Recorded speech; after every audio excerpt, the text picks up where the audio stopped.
Que tú estabas comentando que un país como Chile, que ha logrado tener una mujer como presidenta, en el caso de Michelle Bachelet, tenga ese problema social, ¿no?, de inequidad de género. Estos informes, ¿hay alguna manera de que estos gobiernos puedan realmente tratar de entenderlos, digerirlos y actuar conscientemente a favor de poder, por lo menos, darle seguimiento a un esfuerzo que ustedes realizan con esta investigación? Ese es nuestro propósito, justamente. La idea no solamente es establecer una definición más amplia y realista de lo que es la pobreza para comprender la cabalidad, sino también aportar una visión distinta que sirva para que los gobiernos establezcan políticas públicas integrales para combatir un fenómeno que también es integral. Aquí hay un tuit que manda Santiago Albán que dice: Cala, que explique por favor el invitado el modelo de gobierno responsable. Y tú eres experto en todo este modelo de gobierno responsable. ¿Qué es un gobierno responsable? Es una manera diferente de abordar la política. Yo estoy convencido que lo importante no es que una acción de gobierno sea de izquierda o sea de derecha. Como se ha usado por décadas en América Latina, ¿no? Así es, sino que sea responsable. Y el modelo de gobierno responsable contempla parámetros para definir aquello. El modelo de gobierno responsable es un conjunto de criterios que, trascendiendo la tradicional disputa entre izquierda y derecha, configura una gestión gubernamental encaminada prioritaria a superar la pobreza, concebida como una carencia de libertades, derechos y capacidades, pero haciéndolo con una visión distinta, una visión de futuro. Estos criterios van desde el respeto a la libertad, a la democracia, a los derechos humanos, a los marcos constitucionales y el Estado de Derecho, hasta lineamientos específicos para el diseño y ejecución de políticas públicas en el campo social, económico, ambiental y de participación ciudadana. Muy bien, yo creo que nos queda claro. Ahora, en ese saco que yo decía al inicio, ¿cuáles son los países de América Latina que entran dentro de lo que ustedes han considerado que es un gobierno responsable y cuáles no? Bien, el modelo de gobierno responsable evalúa acciones individuales, no la gestión integral de un gobierno. Acciones individuales de política pública. De política pública, Así pero es. Cuando me dices acciones individuales... Me refiero a políticas públicas individualmente consideradas. Es decir, no podemos decir que un país o un gobierno es responsable o no es responsable. Pero eso no es un poquito anacrónico con lo que me llamas de modelo. O sea, el modelo debe generalizar. ¿Es este un gobierno responsable o no es un modelo responsable? A ver, lo que sucede es que cualquier país, por muy responsables que sean sus políticas, tendrá otras que no lo sean y viceversa. Pero cuando haces, como hablas acá, de, digamos, una evaluación o un consenso, tú dices, bueno, si tiene de las 10 políticas, 6 que son responsables y 4 que no, la balanza se va hacia que es un gobierno responsable. Digo porque estoy tratando de que la gente entienda que esto no se queda en un nivel catedrático académico, no, entonces todos somos irresponsables o todos somos responsables. Lo que quiero entender es qué gobiernos de esta región siguen más cabalmente lo que ustedes dirían un gobierno responsable. Eso sí, es decir, sí podemos señalar qué países están siguiendo más criterios del modelo de gobierno responsable que otros, pero no hay países que de manera absoluta sean responsables o no lo sean. Algunas de sus políticas lo son, otras no. Lo que sí te puedo decir es que países como Chile, justamente, como Costa Rica, como Uruguay, como Brasil, son los países que más apegados están a los criterios del modelo de gobierno responsable, en función de haber logrado una conjunción de acciones responsables en materia social, en materia económica, en materia institucional. Esos países están superando la pobreza de manera exitosa a través de políticas de fomento a la productividad con un enorme nivel de conciencia social para dotar a su población de capacidades en educación, en salud, en nutrición. Esos países además están abriéndose al mundo, pero fomentando su competitividad interna para ser países que aprovechen las oportunidades que se están generando a nivel internacional. Esos países son también respetuosos de la democracia, de las libertades, de los derechos humanos. Esos países están abordando, por tanto, una visión integral de gobierno responsable, aunque eso no quiere decir que no tengan políticas que lamentablemente no están apegadas a estos criterios. Vamos a hacer una pausa del índice de pobreza pobreza en 8. No estamos hablando de todos los países de la región, pero al menos 8 países, y son países que, como tú decías, suman el 79, casi 80% de la población total de América Latina. Hay otros comentarios, si quieren leerlos todos, que hay muchos muy interesantes, por favor, @CalaCNN en Twitter y también en Facebook, CalaCNN. Y si les gusta nuestro invitado, esto es algo que estamos haciendo ahora recientemente, si les gusta nuestro invitado y este tipo de temas, pinchen me gusta en Facebook y ya nosotros sabemos que este tipo de temas es de interés de nuestra teleaudiencia. Por ejemplo, el de Dayanara Rivas dice: la pobreza mental, la mediocridad, el conformismo y dependencia son las peores y más tristes de las pobrezas. Un abrazo. Estoy totalmente de acuerdo, pero estamos hablando de la pobreza, cómo se mide en realidad, ¿no?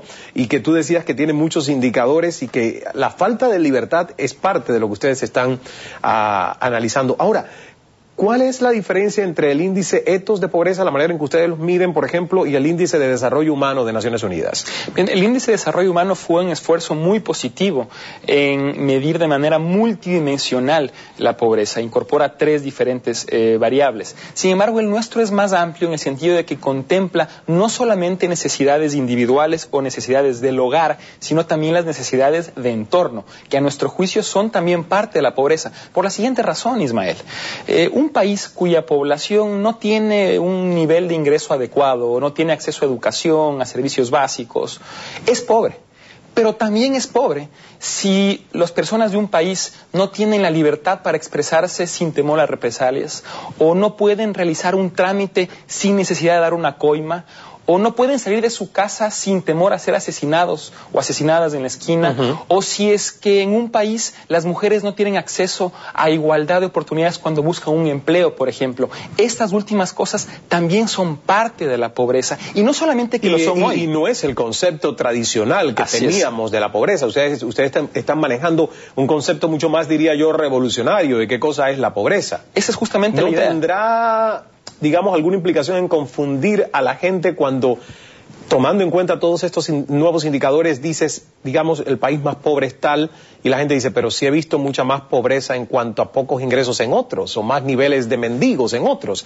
¿No crees que podría confundir a mucha gente? A nuestro juicio, debemos de empezar justamente ese cambio de mentalidad, porque la pobreza es sin duda un fenómeno mucho más integral. Así se lo debe concebir y así se lo debe combatir. Ese es el objetivo fundamental de este estudio. Vamos entonces a hablar de lo que quedó pendiente cuando nos fuimos a la pausa de publicidad. Algo que parecería paradójico, y pongo el gobierno, tú mencionaste Venezuela, a lo mejor hay otros ejemplos, pero el gobierno del presidente Chávez en sus 12 años de gestión ha tenido misiones sociales que justamente su gran propósito es poder llevar a, digamos, reducir los índices de pobreza y el acceso de todas estas cosas a las que estamos hablando, salud pública, comunicaciones, educación. ¿Cómo puede ser entonces que ustedes estén hablando de que Venezuela está realmente entre los países al final de esta cola? Bien, justamente como señalábamos antes, Ismael, estos países, paradójicamente Venezuela es uno de ellos, si bien ha venido abanderando la causa de los más pobres, son los menos efectivos en el combate de la pobreza integralmente concebida. En Venezuela, si bien ha habido un importante nivel de inversión en lo social, lo cual evidentemente todos aplaudimos, aunque no siempre haya estado canalizado de la manera más efectiva y más eficiente, eso no ha ido acompañado de políticas sólidas en el entorno que permitan entonces que el camino de superación de la pobreza sea sólido. Si nosotros solamente analizaríamos las variables de la pobreza de hogar, aquellas que tradicionalmente se han concebido, parecería que Venezuela está en camino de superar la pobreza. Pero al momento en que incorporamos al análisis las variables de entorno, vemos que lamentablemente la realidad es muy distinta. En ese país, evidentemente, hay un irrespeto a las libertades, a la democracia, a los derechos humanos, no se ha estimulado la economía, los niveles de inseguridad pública son dramáticos, y todo eso no solamente que tiene una relación causal directa con la pobreza, sino que además, bajo esas condiciones, será muy difícil que ese país supere la pobreza en el mediano y largo plazo. O sea, para ponerlo como ejemplo, ustedes tienen 3 índices acá, o 3 mediciones. Dos componentes diferentes y el promedio, índice. Y el promedio, que es el índice Ethos de pobreza. Y Venezuela tiene en el ranking el número 6. O sea, es Chile, Brasil, México, Colombia, Perú, Venezuela, sexto, y solo seguidos por Ecuador y Bolivia como los peores en este ranking. Ahora, en pobreza de hogar, Venezuela está en el cuarto. Así es. ¿Verdad? O sea que sería Chile, México, Brasil, Venezuela. Y no estarían tan mal ubicados, como dices tú. En pobreza de entorno, Venezuela está en el sexto lugar. Y eso promedia 6. 4 y 6 promedian 6. Justamente por el peso tan importante que tiene el mal desempeño en pobreza de entorno, hace que caiga al sexto lugar. De hecho, es curioso porque con Colombia ocurre lo contrario. Colombia está en sexto lugar en la pobreza de hogar, pero está Colombia está así, en sexto lugar en la pobreza de hogar y está en cuarto en la pobreza de entorno, pero su mejor condición en materia de entorno hace que suba al cuarto lugar en el promedio general, es decir, en el índice Ethos de pobreza, mientras que lo contrario ocurre con Venezuela, es decir, Venezuela y Colombia intercambiaron posiciones del cuarto al sexto lugar. Vamos a hacer una pausa, regresamos enseguida junto a Mauricio Rodas. Hay una pregunta que tiene que ver con tu país natal y el presidente Correa, y está en Twitter, así que cuando regresemos aprovechamos, contestas esa pregunta y...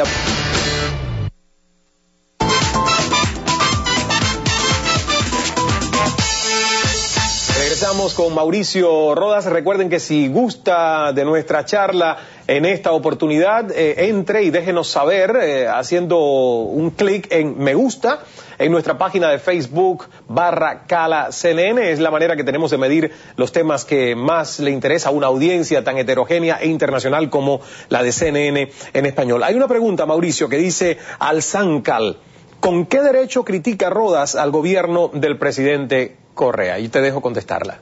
No lo criticamos, analizamos lo que nosotros consideramos que está alejado de los criterios del modelo de gobierno responsable, siempre planteando al mismo tiempo propuestas de solución a la problemática que estamos encontrando. Mira, Ismael, yo creo que el Ecuador es un país maravilloso, tiene un enorme potencial para salir adelante, tiene abundantes recursos naturales, una envidiable localización geográfica, una población joven, entusiasta, capaz, tiene todo para avanzar. Y el ver que el Ecuador lamentablemente se ubica en el penúltimo lugar de este índice de pobreza es algo que realmente me indigna. Y nuestro objetivo es justamente lograr que la ciudadanía eleve su voz, puntualice aquello que se está haciendo mal y exija que su voz sea escuchada. Ahora, cuando alguien dice critica es porque tiene la impresión, digamos, de un análisis que tú has presentado y tú aclaras que no es crítica, es análisis, es investigación, donde entre otros temas tú has abordado el alejamiento del gobierno del presidente Correa a criterios de responsabilidad en diversos temas, incluyendo el insulto desde el poder público y el abuso mediático. Tú hiciste una investigación sobre los insultos utilizados en televisión por el presidente Correa durante 2009. ¿Cuántos fueron? Bien, el presidente Correa durante sus cadenas sabatinas desde del 2009 pronunció una o más veces 171 diferentes agravios o insultos. ¿Cuáles son los más memorables? Los que han quedado en tu memoria, digamos 1 o 2. Algunos de los más fuertes han sido estúpido, idiota, imbécil, perro, limitadito, en fin, es un amplio abanico de epítetos. Y eso, a mi juicio, Ismael, difiere de los criterios de responsabilidad por 3 razones fundamentales. Primero, porque el presidente Correa es nuestro mandatario. Nosotros lo elegimos. Nosotros pagamos su sueldo como ciudadanos. Y la principal obligación de un mandatario es respetar a sus mandantes, respetar a su pueblo, porque aquellas personas a quienes el presidente Correa insulta también son parte del pueblo ecuatoriano. Claro. En segundo lugar... Y también pagan. Por supuesto. Por su servicio. En segundo lugar, porque el presidente de la República debería ser el máximo referente de liderazgo moral en un país. Debería ser el más alto ejemplo de unidad, de concordia, de armonía, de generación de acuerdos. Y lejos de hacerlo, el presidente Correa está sembrando el rencor, el odio, la confrontación entre ecuatorianos. Y en tercer lugar, porque el presidente Correa formula esta serie de adjetivos en espacios mediáticos financiados con recursos públicos, financiados con recursos de todos los ciudadanos. ¿Y ahí es lo que te refieres a abuso mediático? No, y a eso y otras cosas más, que si quieres las podemos comentar. Claro. Pero resulta paradójico, Ismael, que el presidente Correa esté utilizando recursos de los ciudadanos, que son los que financian estos espacios mediáticos, para insultar a los propios ciudadanos. Vamos entonces a hablar de México. Digo, si es que no quieres anotar algo sobre esta investigación que hiciste, digamos, sobre el gobierno de Rafael Correa, te doy la libertad de hacerlo, pero si no, me interesaría pasar a México, un país que además yo creo que conoces muy de cerca, porque es donde está la sede de la Fundación Ethos.